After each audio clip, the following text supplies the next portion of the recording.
నేను ఛాలెంజ్ చేస్తే ఇప్పుడు రెడీ ఉన్నా, ఇప్పటికి రెడీ ఉన్నా అధ్యక్ష. రేపంటే రేపు నేను మా ముఖ్యమంత్రి గారిని తీసుకొస్తా, మీరు మీ నాయకుని తీసుకురండి. మొదట వాళ్ళు టెస్టులు చేద్దాం అధ్యక్ష. డ్రగ్ టెస్ట్ పోవాల్సిందే. కేసీఆర్ తో పాటు ముఖ్యమంత్రి మా రేవంత్ రెడ్డిని తీసుకొస్తా, డ్రగ్ టెస్ట్ చేద్దాం.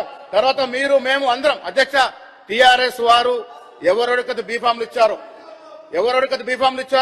అందరూ కూడా టెస్ట్ కు రెడీగా ఉండాలి అధ్యక్ష. కాంగ్రెస్ పార్టీ మేము ఎవరెవరికైతే బీఫామ్లు ఇచ్చామో మేమందరం టెస్ట్ కు రెడీ ఉన్నాం అధ్యక్ష. మొదటగా టెస్ట్ చేసుకోవాల్సింది మా ముఖ్యమంత్రిని ఒప్పిస్తాను అధ్యక్ష. రేవంత్ రెడ్డి గారు ముందు వరుసలో ఉంటారు, మీరు కేసీఆర్ తీసుకురండి. ఇద్దరు సభా నాయకుడు, సభా ప్రతిపక్ష నాయకుడు ఇద్దరు కూడా టెస్ట్ జరగాల్సింది అధ్యక్ష. ఈ రాష్ట్రాన్ని డ్రగ్స్ మయం చేశారు అధ్యక్ష. డ్రగ్స్ వ్యాపారం చేశారు, వేల కోట్లు డ్రగ్స్ మీద సంపాదించారు అధ్యక్ష. సిగ్గుతో తల వంచుకున్న పరిస్థితి అధ్యక్ష.